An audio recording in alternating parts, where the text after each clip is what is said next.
Hola, muy buenas tardes a todos y a todas quienes se están uniendo a esta hora de la tarde. Acá en Chile son las 7 de la tarde para partir con un nuevo webinar de este ciclo. Vamos a esperar unos minutos a tener una mayor cantidad de espectadores ya entrando al enlace para poder partir ya con el desarrollo del webinar. Les cuento que mi nombre es Loreto González, soy coordinadora de educación continua en la Liga Chilena contra la Epilepsia y esta tarde voy a estar haciendo una pequeña introducción del ciclo ya para después dejarlo con la conferencia principal y cada uno de los panelistas que nos van a estar acompañando el día de hoy. Bueno, para contextualizar un poco esta actividad, les cuento que esto es parte de un ciclo de webinars que hemos titulado Pandemia COVID-19, Epilepsia y Salud Mental, de lo biológico a lo psicosocial. Está dirigido a toda la comunidad que se interesa en el tema.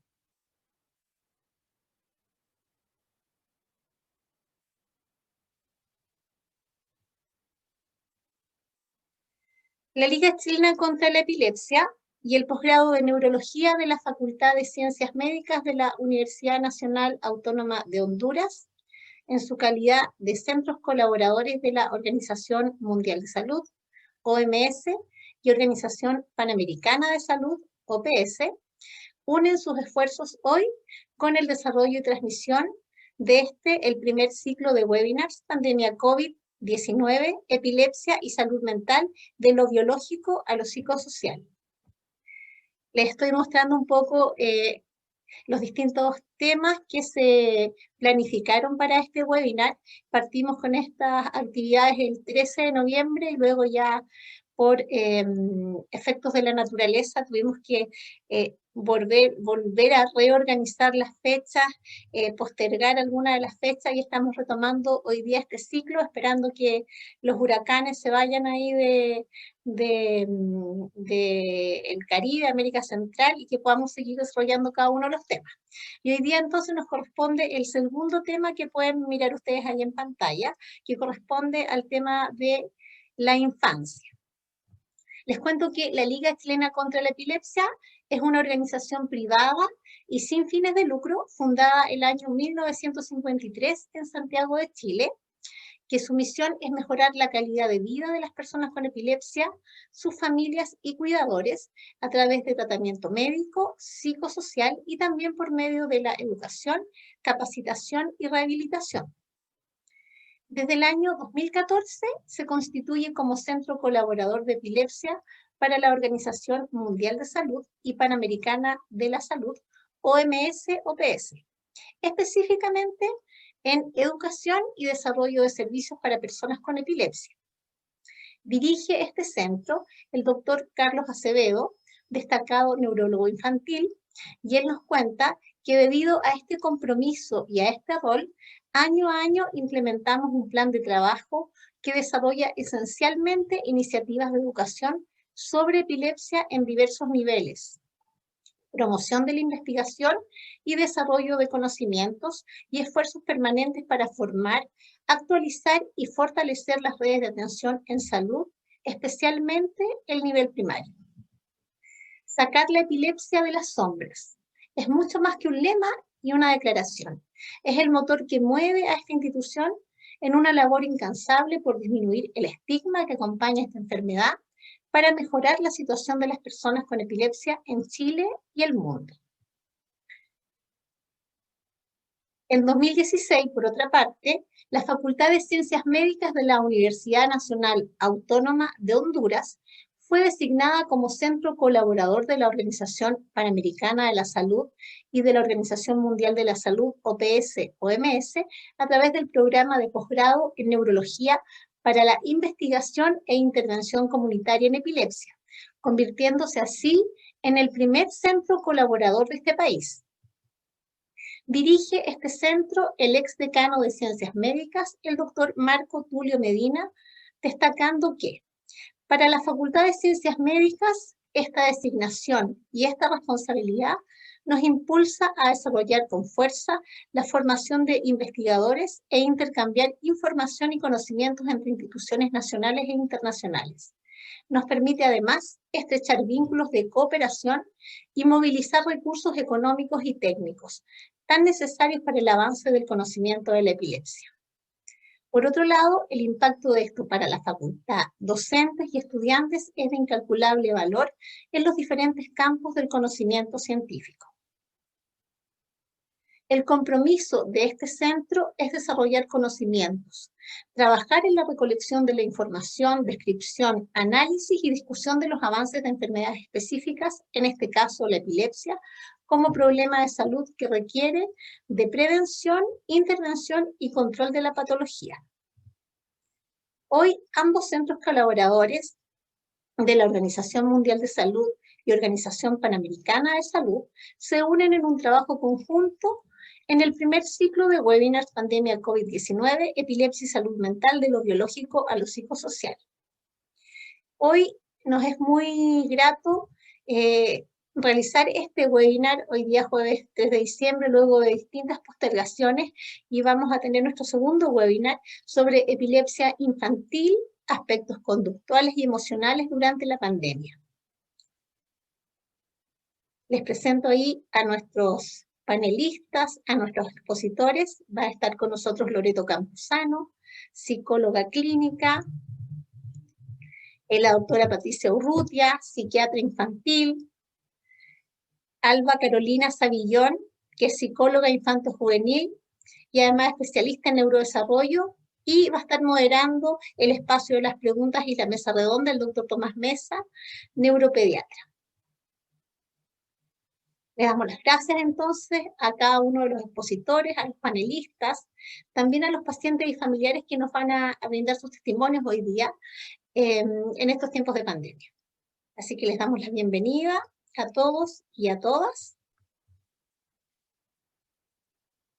Y para comenzar, voy a dejar con ustedes a nuestra expositora principal de esta conferencia del día de hoy. Como les contaba, ella es Loreto Campuzano, es psicóloga clínica y nos va a dar la conferencia Epilepsia Infantil, aspectos emocionales y conductuales durante la pandemia. Hola, voy a compartir la pantalla. Sí, aquí.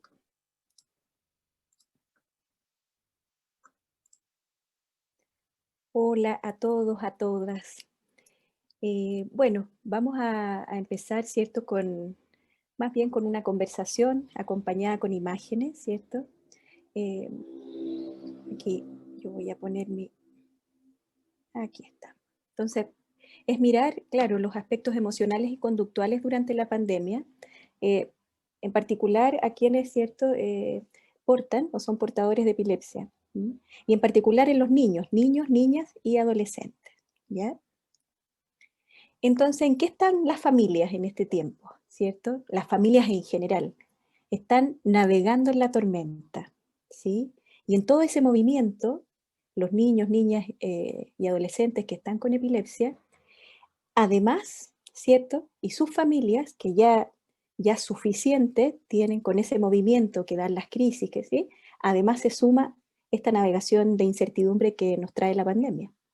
Y de algún modo lo que aspira o la idea corazón que tiene esta conversación, ¿cierto? Es como transmitir una manera, como está ahí la persona ahí navegando, ¿cierto? Que en medio de la tormenta podamos conectar con nuestros corazones, es decir, con nuestros afectos, y también con nuestros pájaros, ¿no? Con las ideas de transformación o con maneras, ¿cierto?, de abordar las situaciones que son, bueno, los aspectos conductuales y emocionales, ¿no?, que vivencian nuestros niños, nuestras niñas y nuestros adolescentes. ¿Cierto? Entonces, para partir, decir, claro, cómo en el contexto COVID, ¿cierto?, se afecta nuestra salud mental o salud emocional, ¿no? Entonces, el primer aspecto de esa incertidumbre o de esa marea es el temor al riesgo de contraer coronavirus. O sea, primero esa alerta nos va a instalar en la precaución, ¿sí? En la protección. Y ahí, como siempre, está ese balance, ¿no?, entre sobreprotección y negación, ¿ya? Y entonces ahí está nuestro riesgo, nuestro temor. Siguiente, para los niños, para las niñas, ¿cierto? No poder asistir al colegio. ¿Qué pasa con no asistir al colegio? Afecta la socialización, disminuye la actividad física, el movimiento, aumenta el tiempo de exposición a las pantallas, altera los patrones del sueño, diríamos, a todos nosotros, ¿sí? Esa es la actividad central. El colegio, la escolaridad, organiza la rutina diaria y al no poder tener presencial en el colegio, la rutina, todas las rutinas domésticas cambian y además dentro de las casas, ¿cierto? Están todos, dentro de los departamentos, dentro de los espacios donde se cohabita, están también en los teletrabajos, ¿cierto? Los tíos, los abuelos, empieza a generarse en ese espacio, ¿cierto? Un cambio de rutina en un espacio que se da reducido, ¿no? Entonces, ahí, como dice acá, el ambiente, ¿cierto? Más estresante, ¿cierto? Y con menos posibilidad de contener las necesidades, ¿no? Las familias en general y las familias con niños, niñas con epilepsia, tienen estrategias, ¿cierto? Resilientes, factores protectores que permiten descompresión de estrés. Y el aislamiento, precisamente, no nos permite, diríamos, o no nos permitía esos canales que podríamos haber tenido previamente como canales de manejo de situación de estrés, ¿no? La conexión interpersonal, por ejemplo. Otro tema, cómo se afecta separación y duelo de nuestros seres queridos, ¿sí? Sabemos que el COVID va trayendo muerte y por tanto procesos de duelo en diferente nivel, ¿sí? Y por otro lado, el no poder conectarnos, ¿sí? Y en particular para los niños, niñas y adolescentes, el contacto físico, el tocar, abrazar, ¿sí? También para nosotros los adultos, ¿no? Pero se enfatiza la contención en el ámbito del contacto, ¿no? Por otra parte, el aumento de accidentes domésticos, nosotros sabemos que los accidentes que pasan dentro del hogar tienen cierto riesgo más alto y han aumentado, ¿no? Por los espacios, la reducción, también los niños ocupando diferentes lugares para poder habitar la casa las 24 horas, ¿es cierto? Van entrando en lugares que antes no entraban, ¿ya? Entonces, y esa misma compresión del sistema en un espacio reducido, ¿cierto? Va generando que estén más expuestas a ser víctimas de maltrato, ¿no? Madres, padres, cuidadores sobrepasados por las demandas de lo que se llama congestión de áreas cuando hay teletrabajo, ¿cierto? O las mismas rutinas que cambian, presenciales, no presenciales, los cambios de empleo, los factores psicosociales, ¿sí? Genera diríamos, como explosiones o desregulaciones que lo vamos a ver, y por tanto la infancia y la adolescencia están mucho más expuestas a recibir tratos que podemos codificar o nominar como maltrato, ¿ya? Bueno, claro, todo esto, la pandemia, ¿cierto? Pero antes, previo de la pandemia, nuestras familias ya saben, ¿cierto?, que tener epilepsia implica ansiedad, depresión y trastornos del sueño que presentan, digo, ¿cierto? Mayor prevalencia en nuestra población que la población general, ¿no? Eh, También se sabe que los factores psicológicos, las formas de afrontamiento, ¿sí? Al cómo se vive la enfermedad, es la que afecta directamente en la calidad de vida, ¿sí? Y por otro lado, que el bienestar emocional es una de las principales variables que influyen en la percepción de la calidad de vida de las personas y por tanto de los niños, niñas y adolescentes, ¿cierto? Y entonces, nosotros ya sabemos que epilepsia en COVID, ¿cierto? Ya va a generar ese movimiento del que hablábamos primero, ¿no?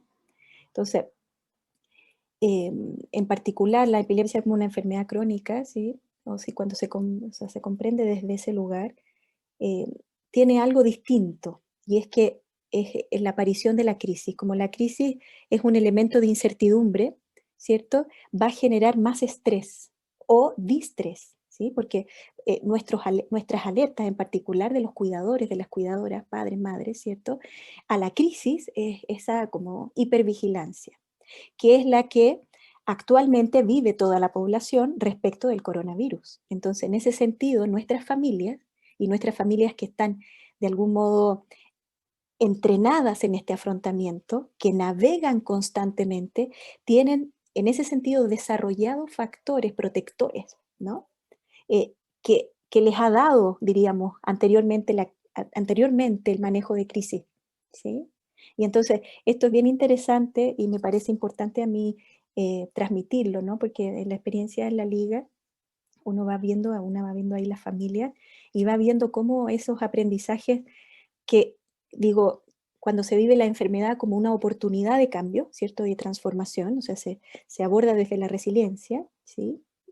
Eh, Uno va viendo cómo las familias van construyendo y nuestras familias que tienen niños, niñas y adolescentes con epilepsia, sus factores protectores emergen, ¿no? Aparecen los familiones ahí eh, como navegando y generando este manejo de la incertidumbre, ahora en COVID, ¿no?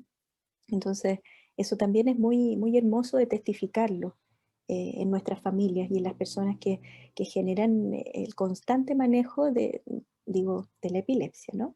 Y en esto también me parece importante hablarlo porque eh, habitualmente está el estigma, ¿no? Entonces, además, ya también nuestras familias tienen que lidiar con ciertos aislamientos, porque el estigma trae, ¿no? Rechazo social, discriminación, y, y también en ese sentido nuestras familias han desarrollado previamente ciertos manejos que ahora toda la población tiene que desarrollar en el contexto de salud mental, ¿no? Y entonces, para los padres, para las madres, para los cuidadores, ¿ve? Por ejemplo, de nuestros niños y niñas con epilepsia, la primera cosa es la vivencia de duelo, ¿no? Perdí la salud y la epilepsia puede tener una larga data en nuestras vidas. Y entonces, esa es como una primera cosa que tiene que aprender o que tiene que como que abrazar la familia.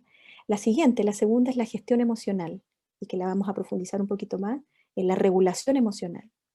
Luego las pautas de crianza, y es la revisión de las pautas de crianza, porque esto que normalmente hacemos en el trabajo con familias que tienen niños, niñas y adolescentes con epilepsia, hoy, en el contexto COVID, son las estrategias y los factores digo, los indicadores de calidad de vida que normalmente eh, tienen que estar trabajando nuestras personas, diríamos, con epilepsia, ¿no?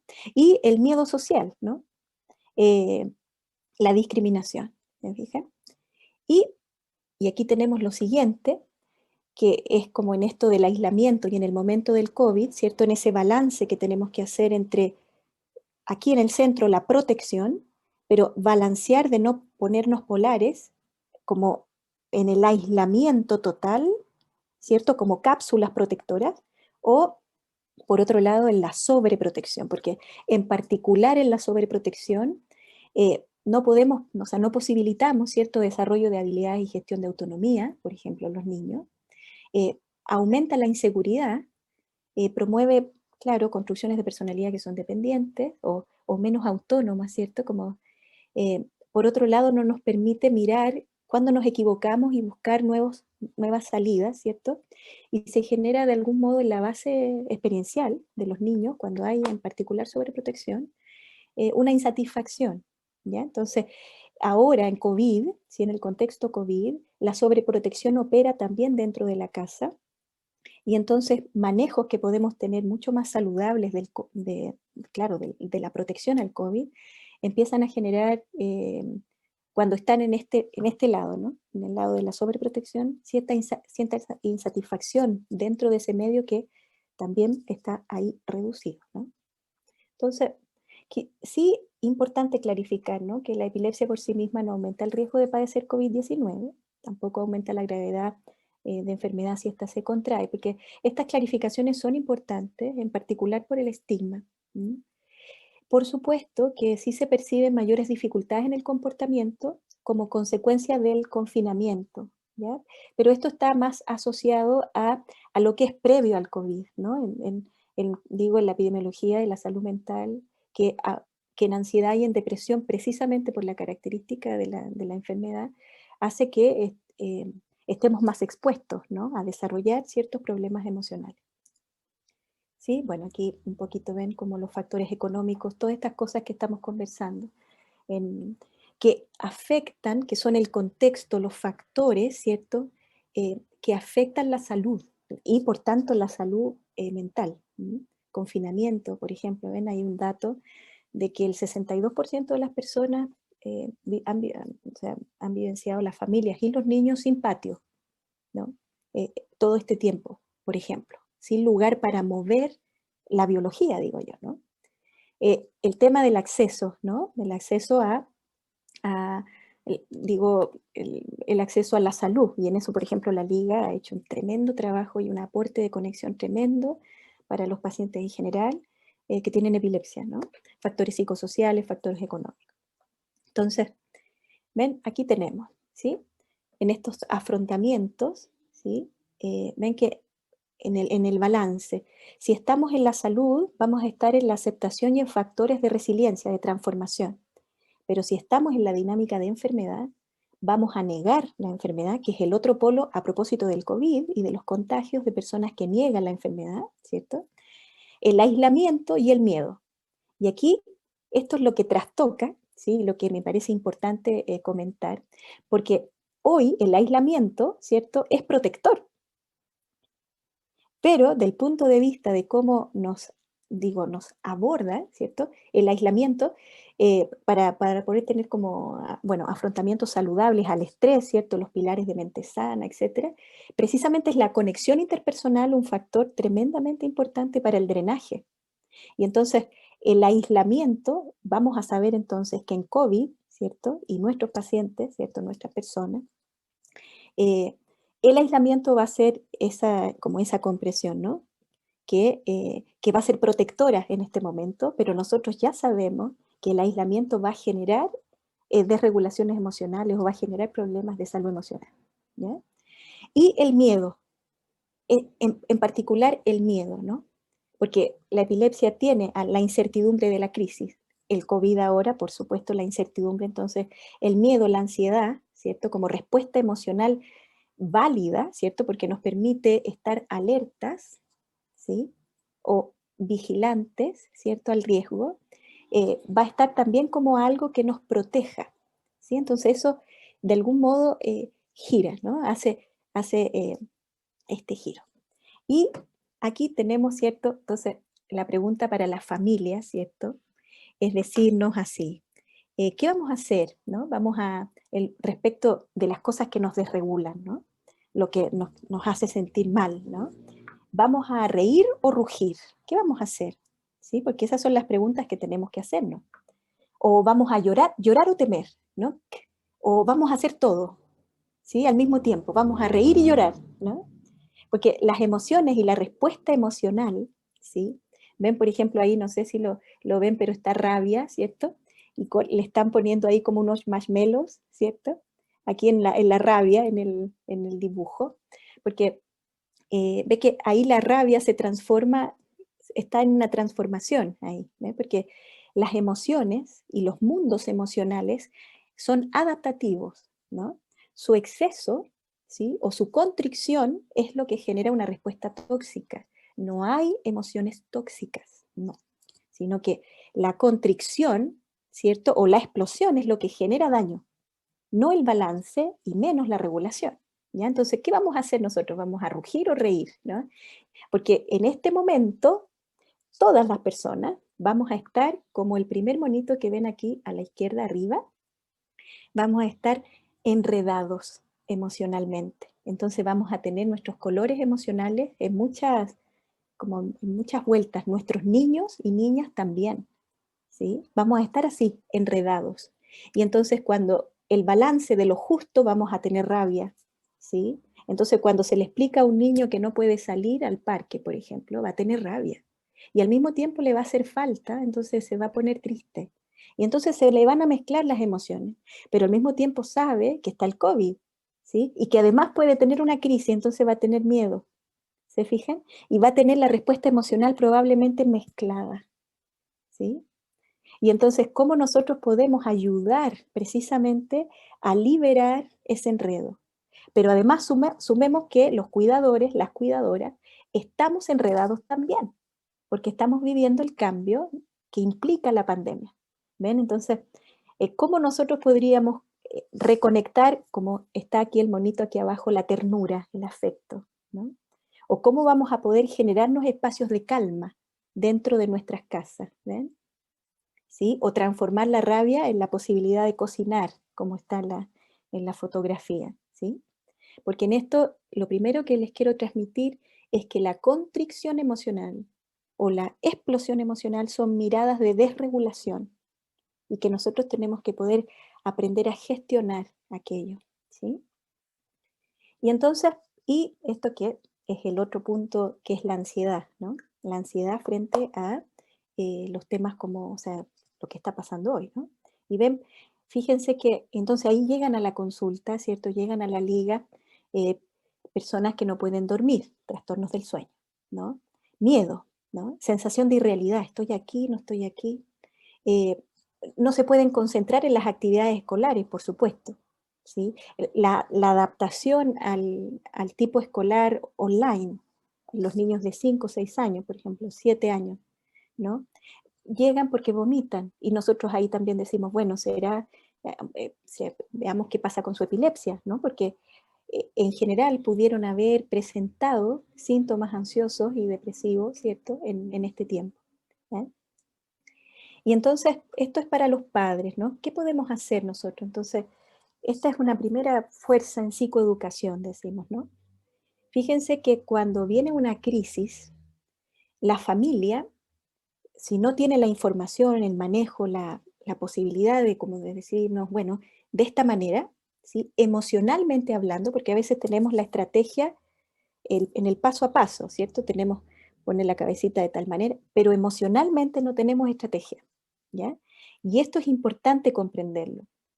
Eh, Cuando empieza algo como partió el COVID, hay personas que van a tener una respuesta, que es una respuesta, yo le voy a llamar primaria o más primitiva, que va a ser un congelamiento, como que se embotan, se van para adentro, ¿no?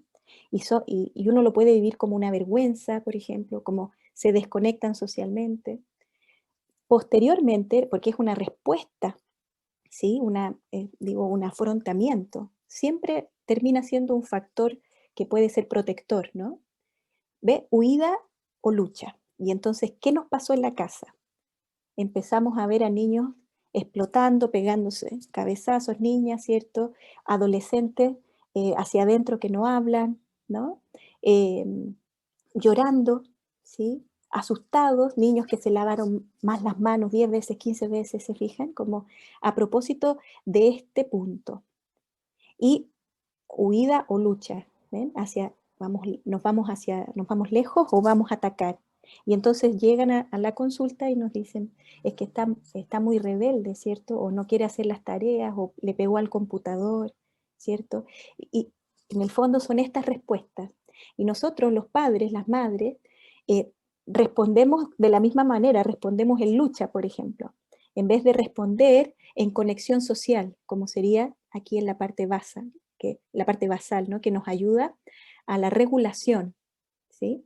Porque en esto es siempre importante saber que la regulación, cuando uno dice hay que autorregularse, esto significa que primero en nuestras infancias, de los cuidadores, tuvo que haber un alguien que nos ayudara a regularnos. Es decir, la regulación emocional es siempre una regulación interactiva.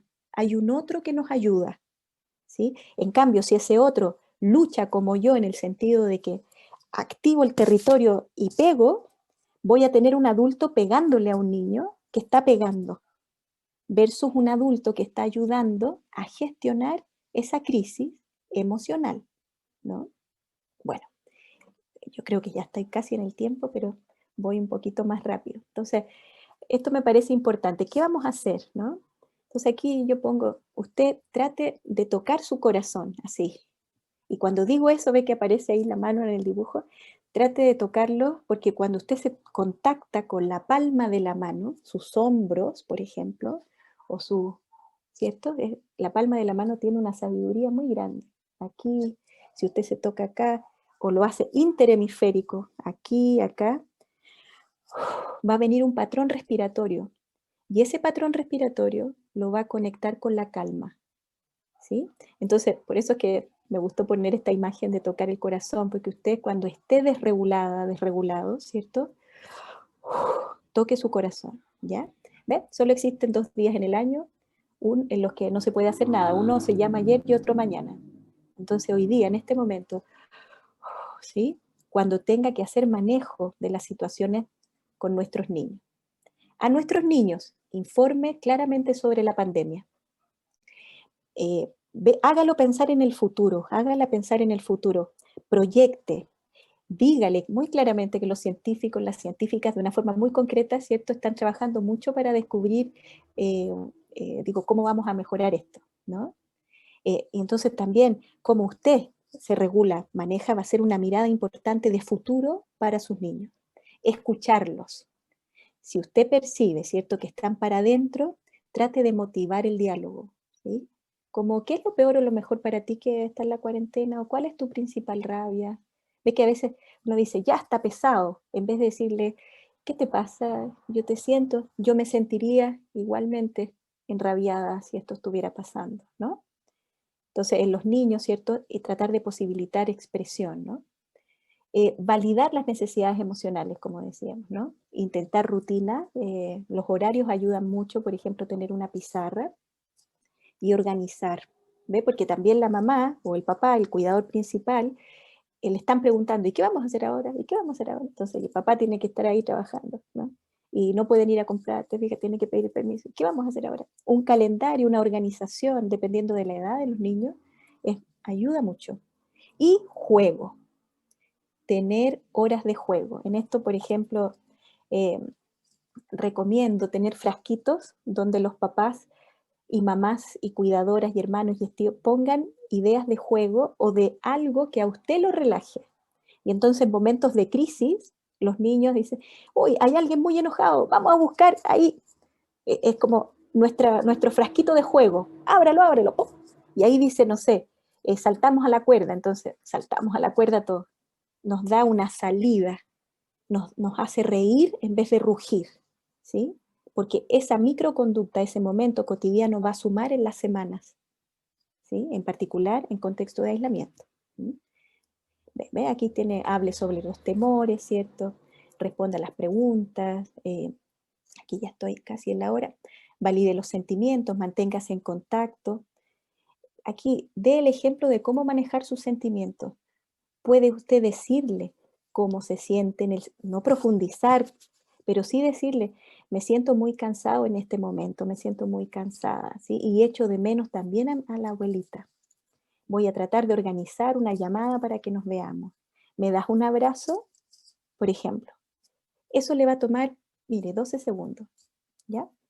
Entonces, si usted va a salir ahora que estamos volviendo a las dinámicas de trabajo, ¿cierto? Avísele cuándo se va, cuándo vuelve. Las horas, los ayuda a organizar su incertidumbre. Incluso usted puede dejar hacer como muñequeros así y decir, yo me quedo contigo en esta muñeca, ¿no? O con un monito. Usted se puede ir con un monito y llevarles un monito a los que son más pequeños en particular. Y ofrezca más abrazos y diga más te quiero.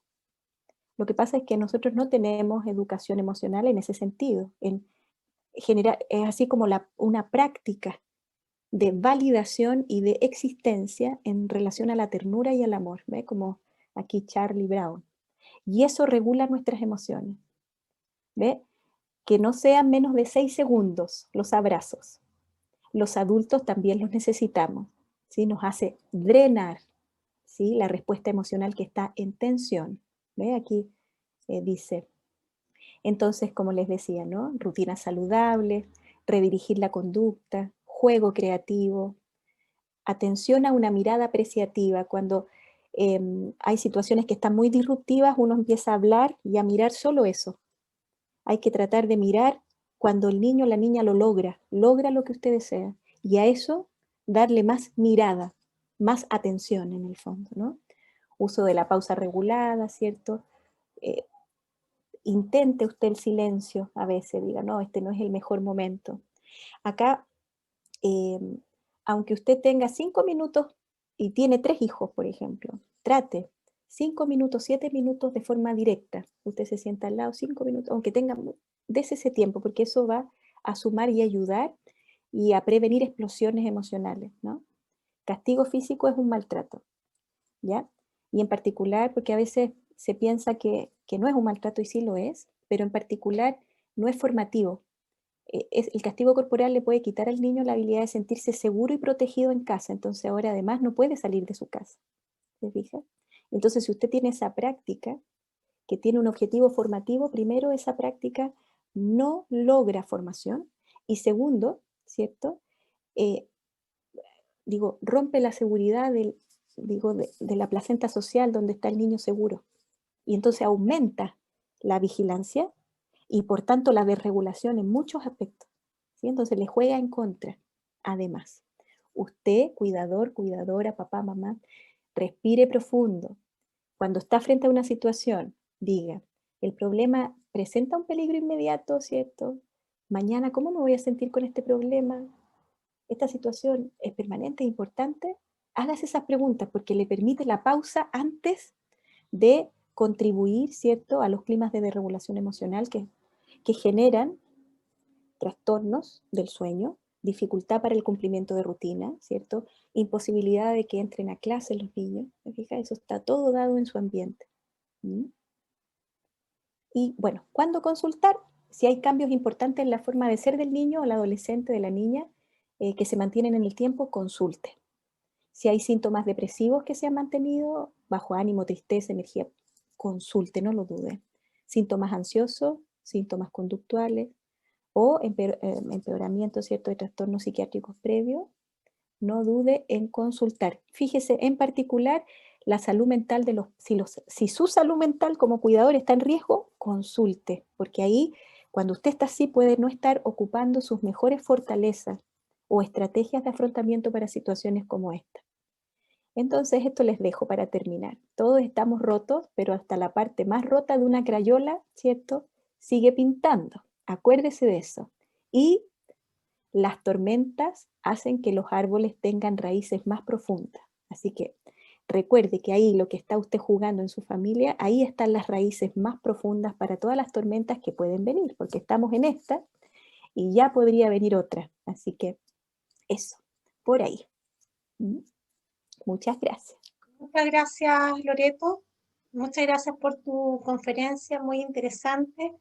En este ciclo de webinars también le hemos dado bastante relevancia y protagonismo a los pacientes, a las familias, en este caso a los niños, y quienes hablan a través de los niños son sus cuidadores, principalmente las madres que están a cargo de esta labor, y queremos compartir ahora con ustedes los testimonios de una madre de Chile y de una madre de Honduras. Voy a partir compartiendo el video de Nicole.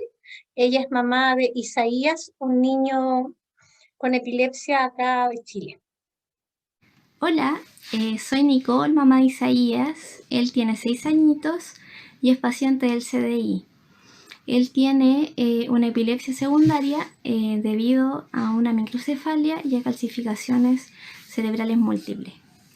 Respecto a cómo ha sido su comportamiento en este tiempo de pandemia y de tener que estar confinado, les puedo contar que, bueno, al principio, durante el mes de marzo, para él fue bien difícil porque tuvo un cambio bien abrupto de rutina, así que le costó el tema del sueño, le costaba quedarse dormido y también mantener el sueño durante la noche. Después, cuando él fue entendiendo que había esta nueva rutina de quedarse en la casa, bueno, él lo tomó de una manera bien positiva, donde vio que los papás estaban en la casa, había más tiempo para hacer otras cosas, para jugar. Así que en esa parte, en todo el tema lúdico, él se vio beneficiado. Fue una parte bien positiva a la que le pudimos sacar harto provecho. Pero claro, ahora que tenemos que volver a esta como normalidad y a retomar ciertas actividades, él ahora está presentando, por ejemplo, lo notábamos mucho más ansioso, con ganas de morder cosas para autorregular esa conducta. También lo notamos más irritable durante el día, cuesta de repente más entretenerlo. Así que eso les puedo contar, que han sido como las cosas que nos han llamado la atención de su conducta en este tiempo de pandemia.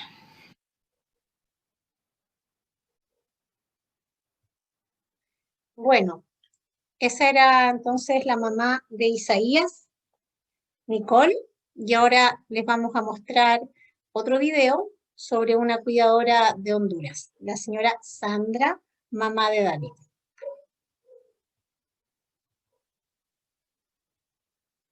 Mi nombre es Sandra Rojas, soy la mamá de David. David tiene 8 años, es un niño diagnosticado con síndrome de Dravet. Bueno, pues la pandemia podría decir que ha sido sumamente difícil para nosotros. En muchos aspectos, pues hemos tenido que ser más estrictos con los cuidados porque por su enfermedad también nos da mucho miedo que se contagie porque él convulsiona por fiebre.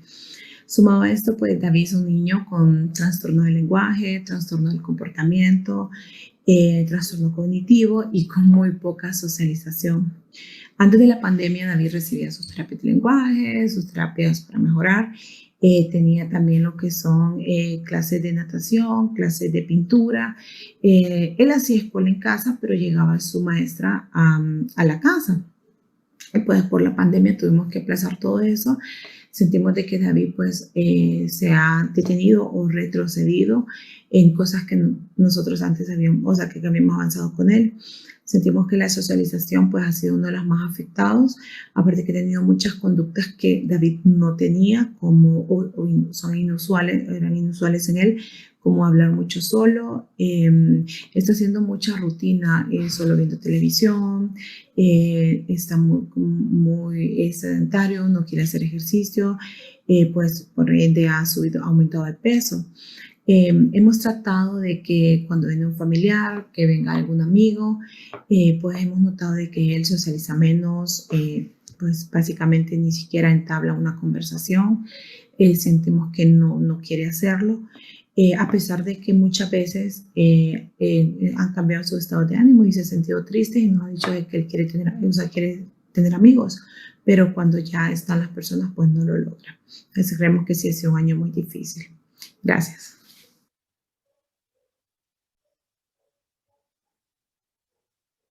Bueno, estos eran nuestros 2 testimonios que queríamos compartir con ustedes. Ahora yo voy a dejar con ustedes al doctor Tomás Mesa. Él es neuropediatra, director de la Liga Chilena contra la Epilepsia. Él va a estar moderando este espacio de preguntas y de comentarios con cada una de las panelistas y nuestra expositora. Doctor. Muchas gracias, Loreto, por esta presentación. Y yo en primer lugar quería agradecer a Nicole Isaías por su testimonio y también a Sandra y David por otro testimonio del país de Honduras. Teniendo en cuenta que ambos, ¿no es cierto?, relataron problemas de conducta, de sueño, de sociabilidad, que fueron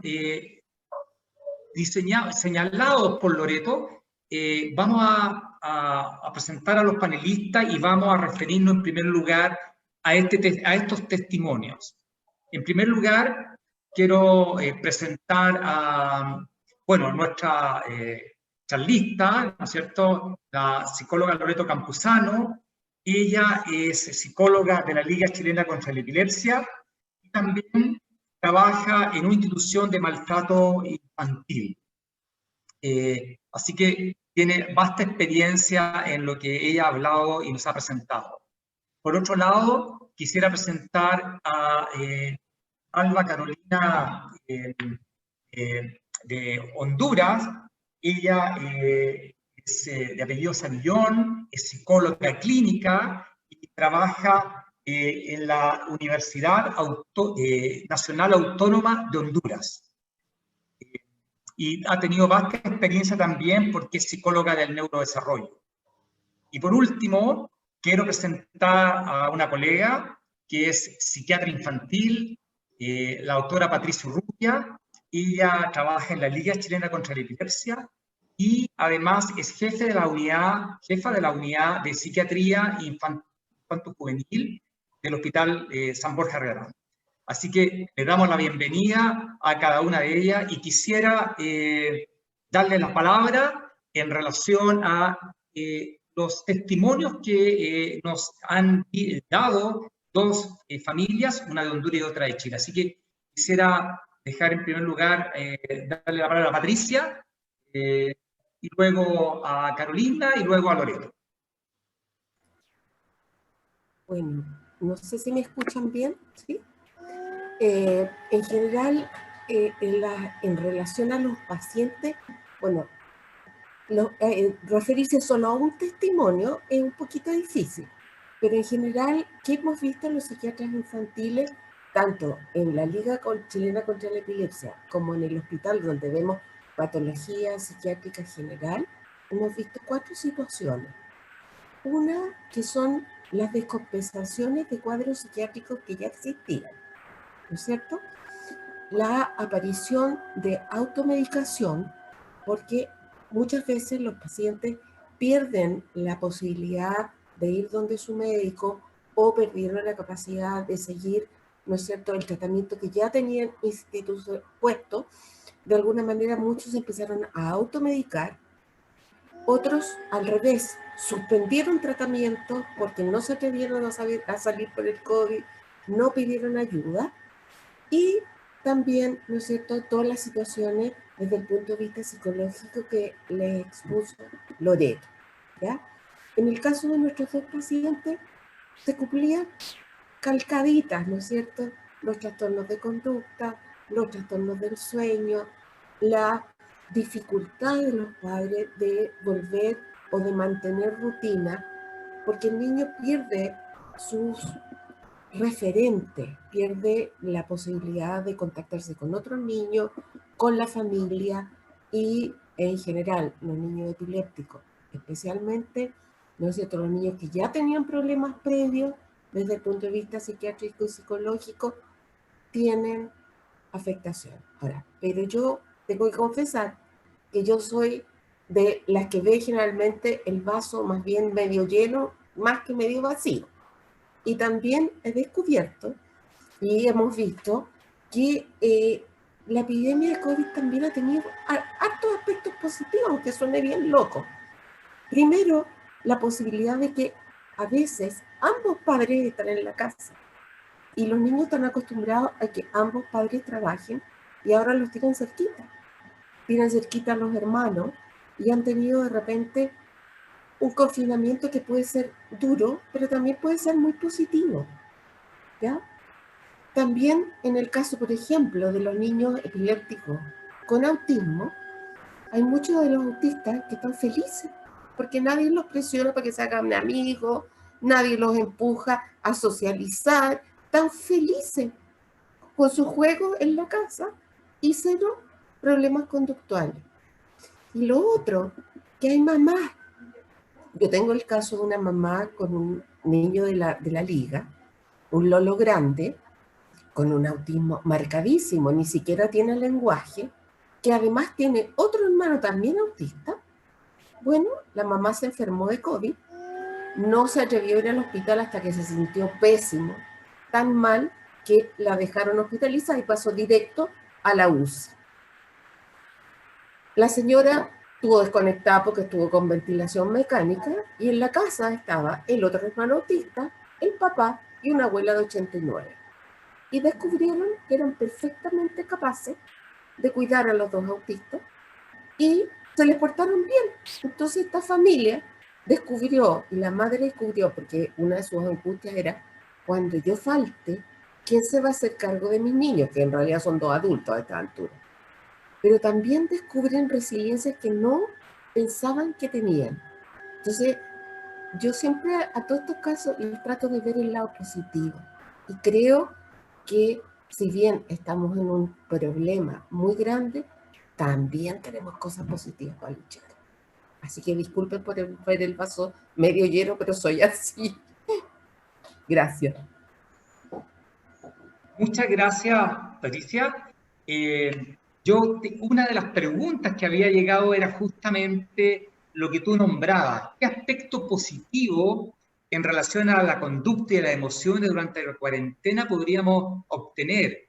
Y justamente yo creo que se refería a eso que tú estabas diciendo. el mayor contacto con los padres muchas veces ha podido que los padres descubran a sus hijos, ¿cierto? Con su patología, con su enfermedad. Así que yo creo que es muy bien sacar lo positivo. Y además, la protección, ese aislamiento protector que decía Loreto. Ahora, me gustaría darle la palabra a Carolina, por favor. Hola, pues mucho gusto a todos. Realmente he compartido mucho, ¿verdad?, con algunos pacientes y pues sabemos que esta crisis, ¿verdad?, de la pandemia, pues ha desencadenado mucha labilidad emocional, ¿verdad?, mucha fragilidad afectiva en todo esto, sumado pues a otros aspectos, ¿verdad? Aquí lo que hemos pasado en Honduras de los huracanes, se han sumado varias cosas, pues que generalmente, claro, no estamos acostumbrados, ¿verdad? No teníamos un plan preventivo en realidad, ¿verdad? Pero yo les digo que también en medio de las crisis, ¿verdad?, son necesarias también para nuestras vidas, porque de una u otra forma vamos aprendiendo a ser resilientes ante esas crisis.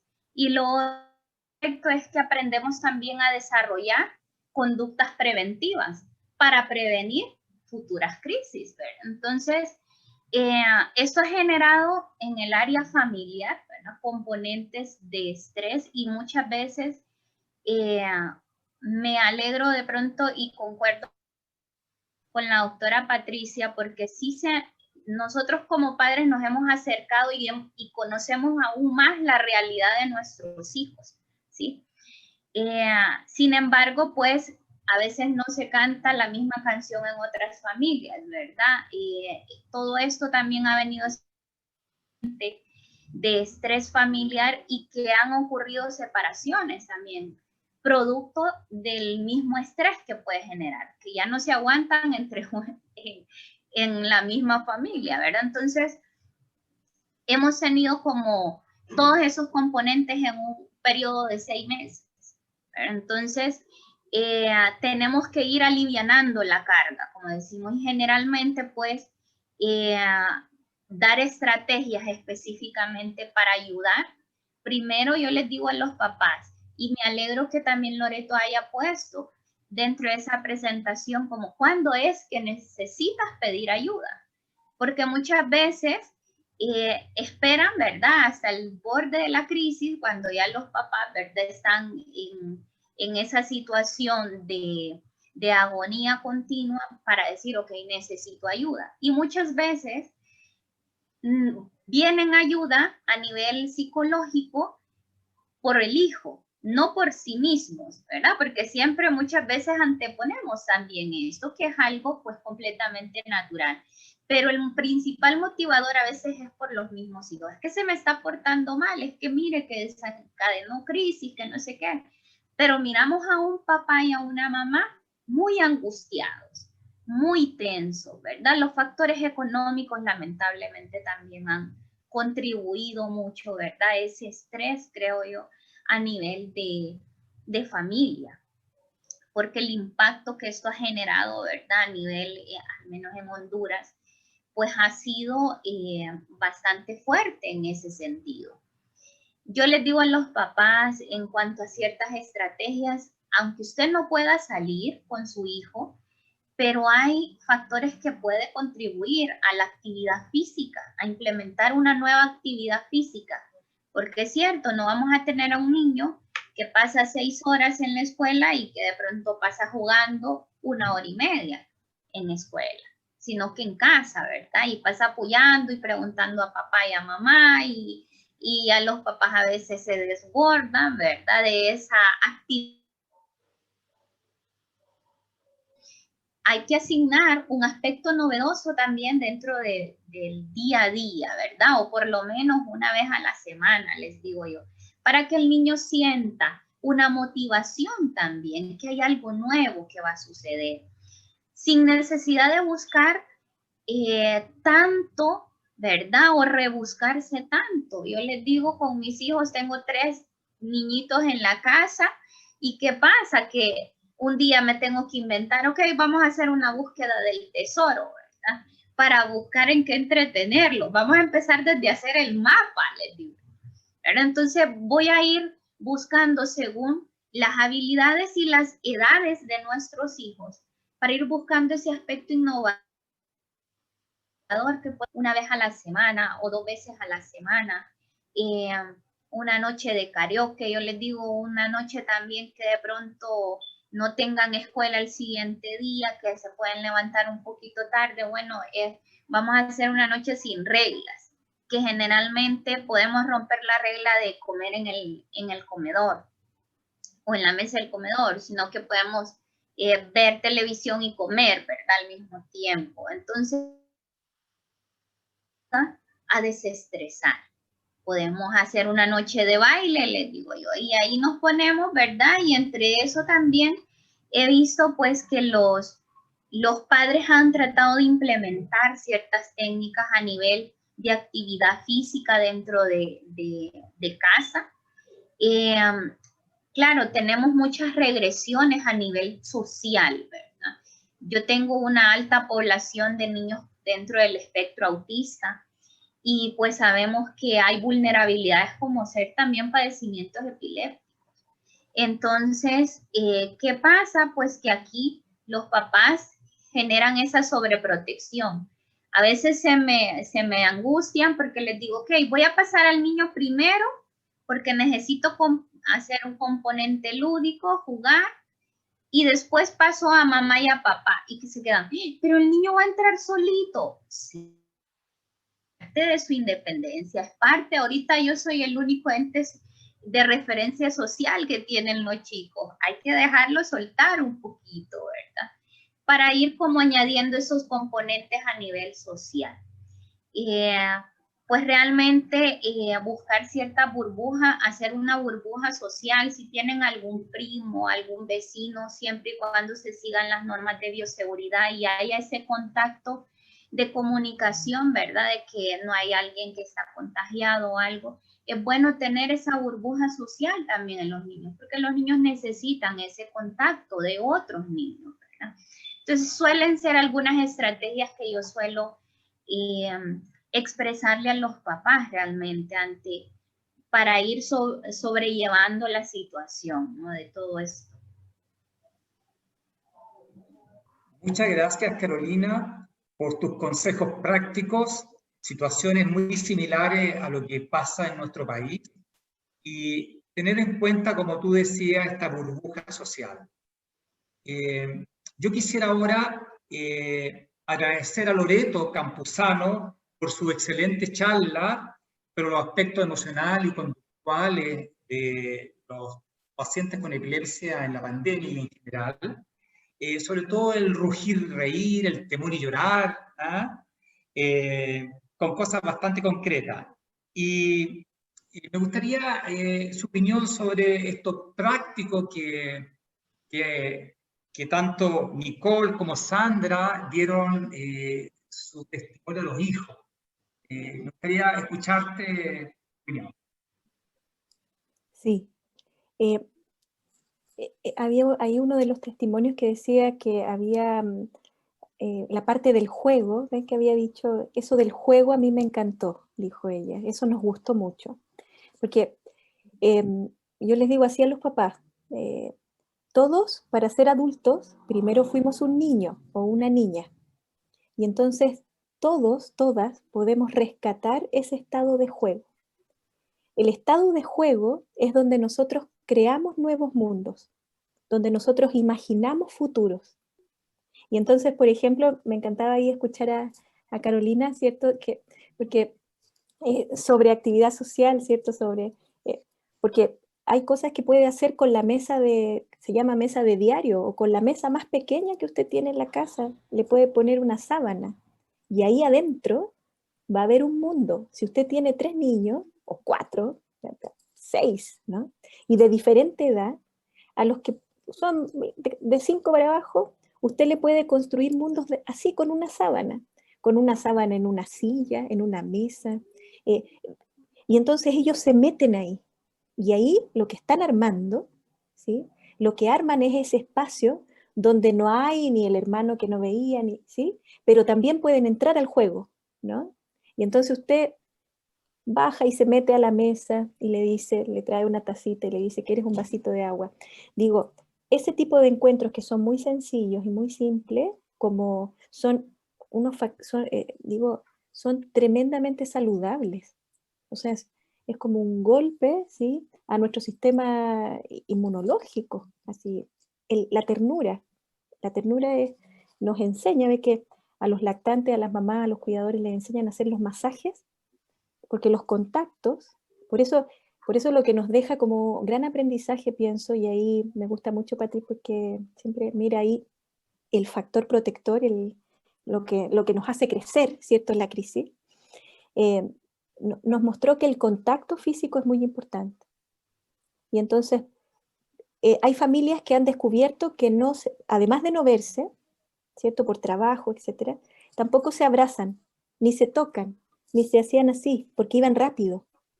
Y entonces con solo detenerse a que se hacen así, o le dicen hola, esos puntos de encuentro que son así de minúsculos, sumados en el tiempo, es un tremendo ahorro. Yo les digo, mire, aunque haga así chiquitito, sumado en el tiempo, de repente en 6 meses va a tener 1 millón de cariños. Y entonces va a poder hablar de temas difíciles con los adolescentes, por ejemplo.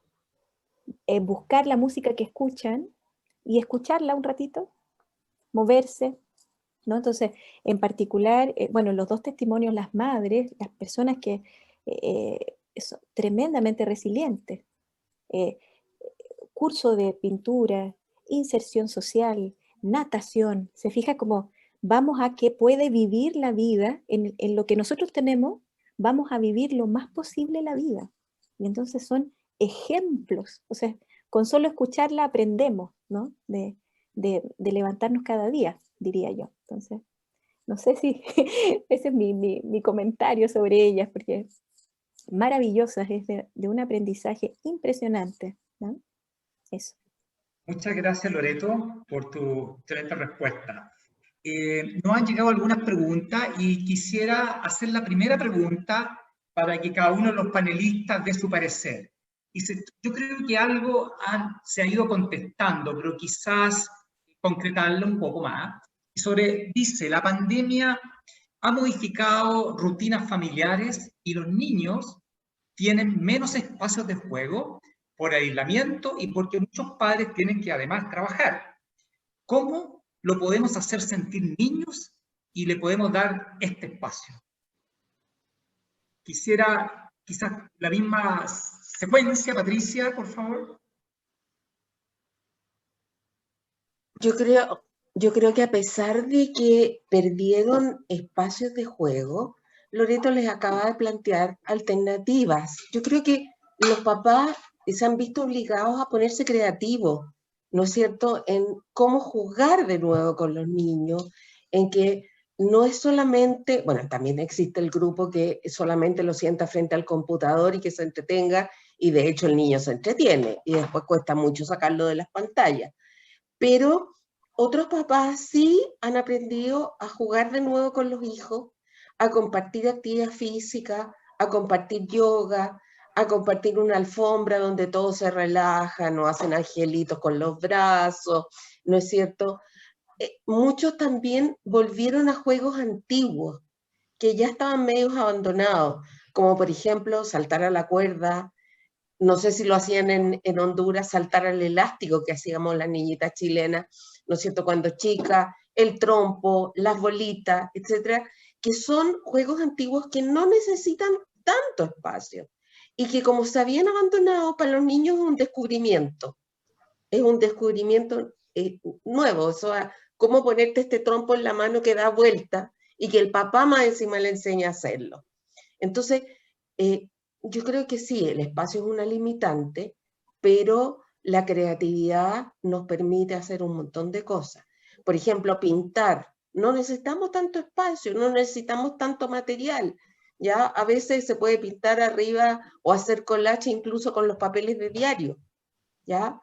Yo veo en el hospital, trabajo con un grupo que muy mezclado de gente, y que inventan montones de cosas con los niños hospitalizados que son igual que los niños de la Liga Chilena contra la Epilepsia, o sea, niños con no tantos recursos económicos a los cuales no les podemos pedir que traigan tanto material, sino que todos los profesionales inventamos cosas. De repente tienen un patio chiquitito y pueden aprender a hacer una huertita pequeña para los niños entusiasmantes, que este porotito salga y salga una paujita, que sale del algodón mojadito. O sea, yo creo que los adultos podemos crear y ayudarlos a crear un mundo mucho más grande que el que pensamos. Ahora, también hay que considerar que los niños no son un ente como fijo, así como una plancha blanca. Ellos a veces crean un montón de cosas por su cuenta y cuando nosotros nos acercamos, ellos nos cuentan lo que están haciendo, que construyeron el cubo con no sé qué, que inventaron una casa con no sé qué otra cosa.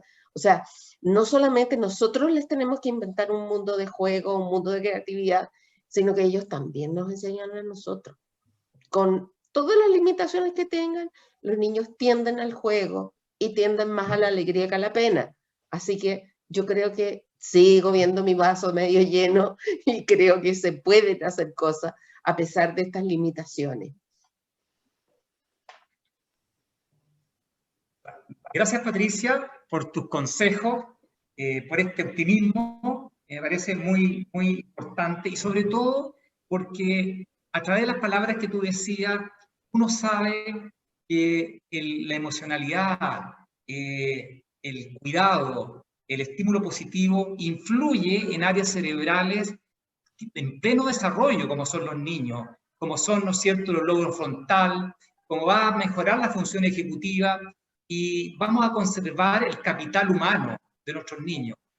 Teniendo epilepsia, no teniendo epilepsia, yo creo que es muy importante mirar ese lado, que es el lado orgánico, que es el lado neurológico, que se complementa perfectamente con lo que ustedes están diciendo.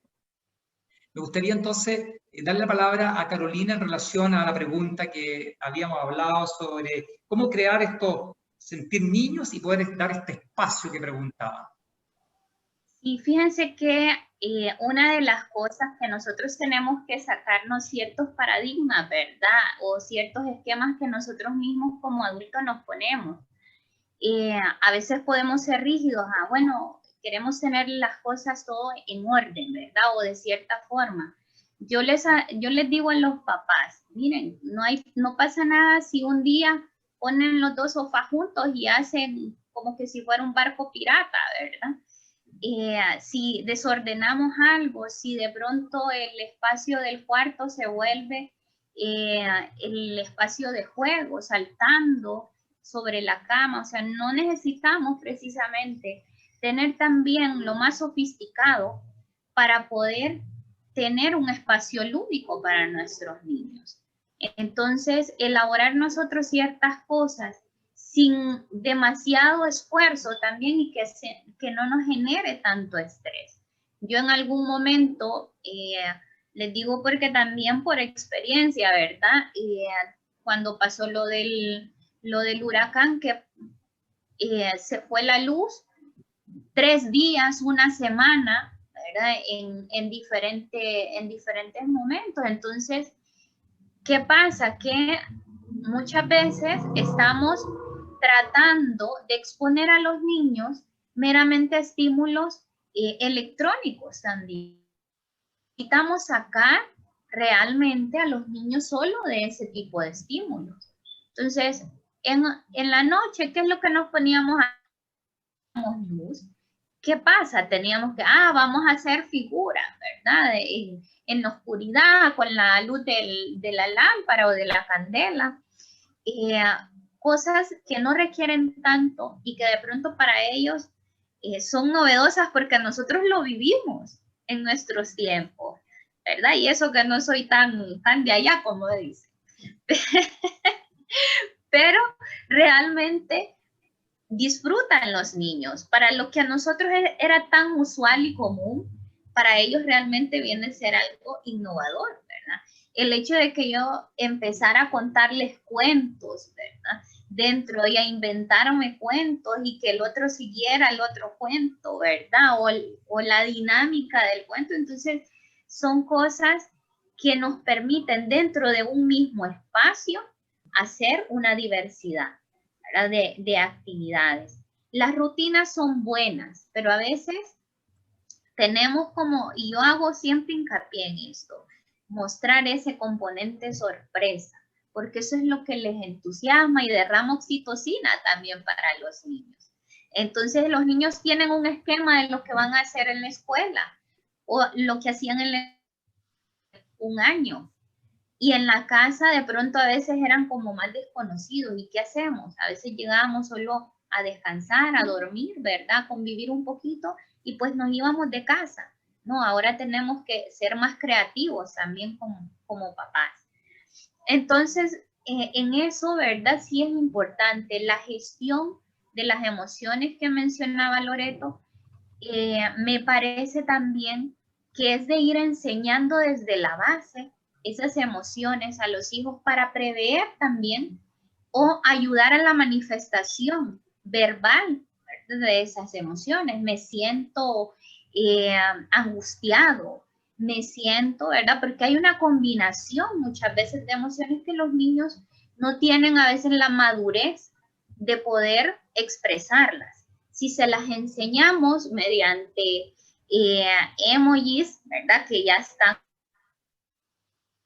o de pronto mediante colores, se nos va a hacer más fácil comprender qué es lo que ese niño está sintiendo.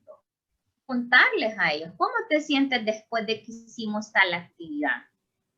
Reforzar ese aspecto conductual, ¿verdad? Que tuvimos en ese momento y que miramos también positivo en ellos. Sentí que disfrutaste esta actividad.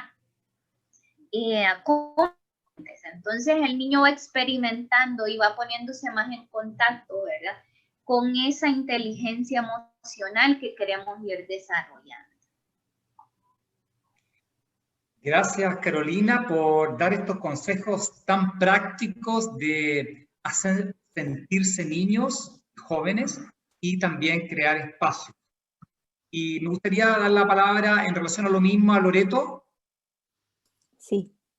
Yo a los papás, yo les he dicho que a veces también es importante buscar, porque ve que buscar, hay ciertos juegos que son se llaman gimnasia cerebral, ¿ya?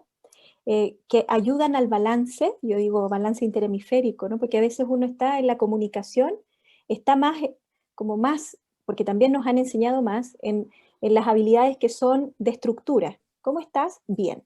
Pero no decimos, bien, es que me siento, que me alegró, que me encantó, que me gustó. No hacemos el balance hacia las formas y hacia los colores de ese bien, ¿no? O a veces los papás decimos, tienes que hacer esto, para acá, para acá, para acá, hacemos los protocolos, las estructuras, pero no preguntamos, ¿cómo nos sentimos cuando comemos a esa hora? ¿No? Quizás necesitamos conversar un poquito de a qué hora era mejor para este tiempo, que es un tiempo de rutina que nos ayuda, pero flexible, como dice Carolina, ¿no? Entonces, bueno, entonces hay cosas que son muy simples y son muy graciosas, y a mí me gustaría hacer una, que ve que la mayoría puede conocer esta canción, quizás, no sé qué, palo, palo, palo, palo, palito, palo, ¿ve? Entonces, por ejemplo, ¿no? Mira, piense usted que esto es para los cuidadores, usted está que a punto de explotar, siente la tensión en el cuello. Si le preguntan algo, ¿sí? Y usted dice, a ver, voy a hacer una gimnasia cerebral, no necesito ni un lápiz. Palo, palo, palo, palo, palito, palo, palo, palito, palo, ¿sí? Y entonces usted puede decirle a su esposa, ya, palo, palo, y empiezan a jugar solo con los dedos. O puede decir, bueno, estamos en paz, estamos ok, ¿cierto? Y vamos a hacer un cambio. ¡Ay! Cambio, cambio, cambio. Y entonces empieza un juego que ayuda a ese balance, ¿sí? Cuando los niños se desregulan, trate de baje a la mirada y le dice, en vez de decirle, cállate, ¿no? O silencio, usted baje a la mirada y le dice, ¿en qué te puedo ayudar? Y le da espacio, y hace así, mundo abierto, ¿en qué te puedo ayudar? Porque le muestra en juego que eso que está haciendo, ¿sí? Está demasiado expansivo, ¿no? Hay juegos muy sencillos. Y los papás, la recomendación a propósito de esa pregunta es que el papá, la mamá se pregunte, ¿con qué disfruta? ¿Qué disfrutaba usted? Por ejemplo, si le gusta mucho una canción, cántela con su hijo. Y después le pregunta a su hija si tiene alguna canción que le gusta y que se la enseñen. Y la cantan un ratito. No necesitan material para eso. Tenemos nuestro cuerpo, nuestras manos, nuestra voz, los pelos para los peinados. Así que las cocinas que cocinamos, todo lo que es compartir en estado de juego, en sí mismo es un juego. Cuando usted hace así a un juguito y suena tic tac, tin, y usted empieza tin don, din don, din don. Si tiene niños ya se están riendo. Si tiene adolescente, la van a mirar así. Así. Y se va a sonreír de lado. ¿Sí? Porque la va a escuchar, lo va a escuchar en una disposición de mundo abierto. Entonces, eso quería yo transmitir.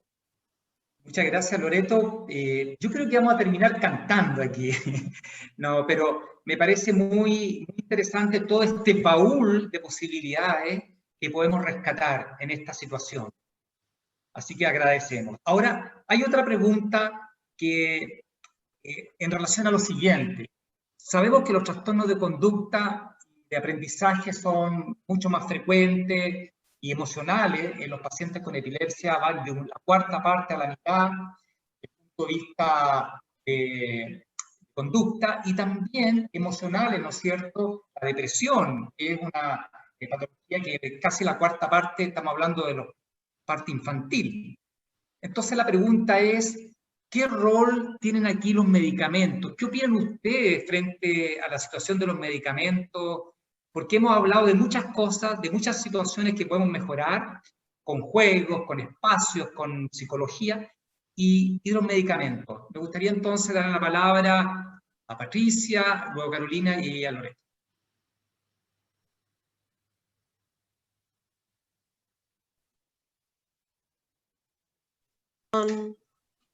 Ahí sí. Ahí sí. Bueno, yo no puedo dejar de ser lo que soy. Entonces, como psiquiatra, nosotros trabajamos con patología psiquiátrica, que muchas de esas tiene que ver con lo orgánico y que la psicoterapia es una patita de esta mesa, la farmacoterapia es otra y el resto del equipo multidisciplinario es otra. Entonces, hay patologías en que podemos participar como lo hemos hecho hasta el minuto, con juegos, con alianzas, con ayudar al niño a mejorar problemas emocionales, a trabajar con la familia, etc. Pero hay patología psiquiátrica pesada que necesariamente vamos a tener que usar medicamentos. O sea, con psicoterapia sola un trastorno bipolar no va a salir jamás. Con psicoterapia o solamente con terapia ocupacional, ¿no es cierto? Un niño que tiene una depresión, no un bajón, ni una pena, ni síntomas aislados, sino que el cuadro completo va a necesitar el apoyo farmacológico. Ahora, uno en general, en los niños, sobre todo mientras más chicos son, uno tiende en general a la monoterapia, o sea, un medicamento, y solamente va quemando etapas si es necesario otro, sobre todo porque en el caso de la epilepsia el niño ya está con medicamentos antiepilépticos. Ahora, afortunadamente también algunos antiepilépticos nos ayudan bastante a los psiquiatras en términos de regulación emocional y de regular ánimo, pero otros nos echan a perder la conducta o nos ayudan que se ponga muy gordo, muy bueno para comer y los padres los persiguen porque están comiendo mucho. Entonces, yo creo que el uso de medicamentos es necesario siempre que tengamos el diagnóstico muy claro, siempre que tengamos claro que el medicamento solo no va a hacer milagros. Tienen que estar trabajando el equipo multidisciplinario y la familia. ¿Ya? Los profesionales somos una parte de esto, los medicamentos una parte, pero yo creo que si hay un diagnóstico de enfermedad psiquiátrica propiamente tal, en algunos casos es necesario. pero tiene que ser bien elegido, bien manejado, etc. Muchas gracias, Patricia. ¿Algún comentario de Carolina? Y fíjense que pues dentro de la experiencia muchas veces a quien tenemos que trabajar en este sentido es a los papás, porque cuando miramos precisamente, bueno, cuando yo miro en mi área y vemos que se está saliendo pues de las manos, ¿verdad? Y es necesario la medicación, pues hay que trabajar también mucho a los papás en aceptar esa realidad, porque se nos rehúsan, al menos aquí en Honduras, ¿verdad? Lo primero es no quiero, ya es suficiente, así como dice la doctora, pues ya es suficiente, está tomando este medicamento, pero miramos que suele persistir también. Yo suelo tener la teoría de, ok, vamos a probar 2 o 3 meses psicoterapia para ver si realmente ese estado depresivo meramente puede ser una distimia, ¿verdad? Que es algo, o puede ser también un bajón anímico, o realmente también nos avalamos con pruebas estandarizadas para decir, ok, si ya es una depresión moderada, severa, pues esto necesita y requiere una intervención transdisciplinaria donde esté el psiquiatra infantil y el psicólogo, ¿verdad? Entonces, hay que hacer énfasis en ese aspecto porque muchas veces con los niños pequeños, pues los papás tienden esa resistencia a suficiente con el medicamento ya para estarle poniendo otro más. Entonces, en ese aspecto habría mucho, es lo que yo les puedo agregar realmente y es la estrategia que usualmente me ha ayudado a que también los papás logren aterrizar. Bueno, si ya tratamos con psicoterapia y ustedes han tratado y se han dedicado a, de verdad, a trabajar todo este aspecto, pero no solo depende de nosotros, depende mucho de la organicidad de ese cuerpo de su hijo, ¿verdad? No es capricho de los profesionales, digo yo, sino que eso también ayuda a solventar y alivianar un poco del estrés también que los papás puedan tener en ese momento. Muchas gracias, Carolina. Y Loreto, ¿algunas palabras sobre lo mismo? Sí, yo creo que en este tema hay estigma. Estigma respecto de los medicamentos en salud mental o desinformación o mitos, ¿sí? Y entonces pienso que es muy importante que exista el modelo de trabajo multidisciplinario, ¿sí? Yo se los explico así a los papás, yo les digo, mire, usted haría que su hijo le hicieran un tratamiento de conducto sin anestesia. Yo le digo a usted, porque esto no tiene que ver, hay un momento en salud mental que la voluntad está, claro, está, pero el trabajo tiene que tener una base porque se genera un dolor psíquico muy duro. Y entonces, yo le digo a usted, quizás no pensaría en que no tiene que tomar usted no pensaría que va a estar en un procedimiento sin la anestesia que tiene para hacer el tratamiento. Y entonces ahí yo le digo, tiene que pensar esto como si fuera una muela, ¿no? Es como algo concreto, ¿no? Porque también la salud mental tiene que, yo les explico así, usted no puede ver la emoción en una radiografía que está así de intensa, así de alta. ¿Usted dudaría en tomar el medicamento para la presión arterial alta? No, ¿cierto? Porque sabe que le... Y entonces en salud mental, ¿por qué pasa eso? Claro, porque no tenemos los instrumentos tampoco que nos permitan como ver, ¿no? ¿Sí? Ve que yo también se los explico así a los papás. Yo les digo, mire, cuando usted ve aquí, dice, mire, ahí está la epilepsia, ¿no? Y ve una rayita, ¿eh? Nuestro logo ahí está, ¿cierto? Y entonces el papá cree, la mamá dice, claro, ¿ya?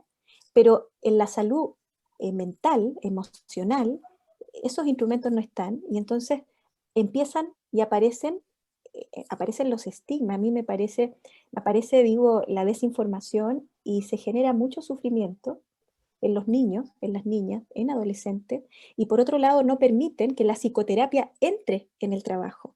Yo en eso quizás, a mí me parece que la mirada interdisciplinaria tiene que estar dentro de las primeras 4 consultas.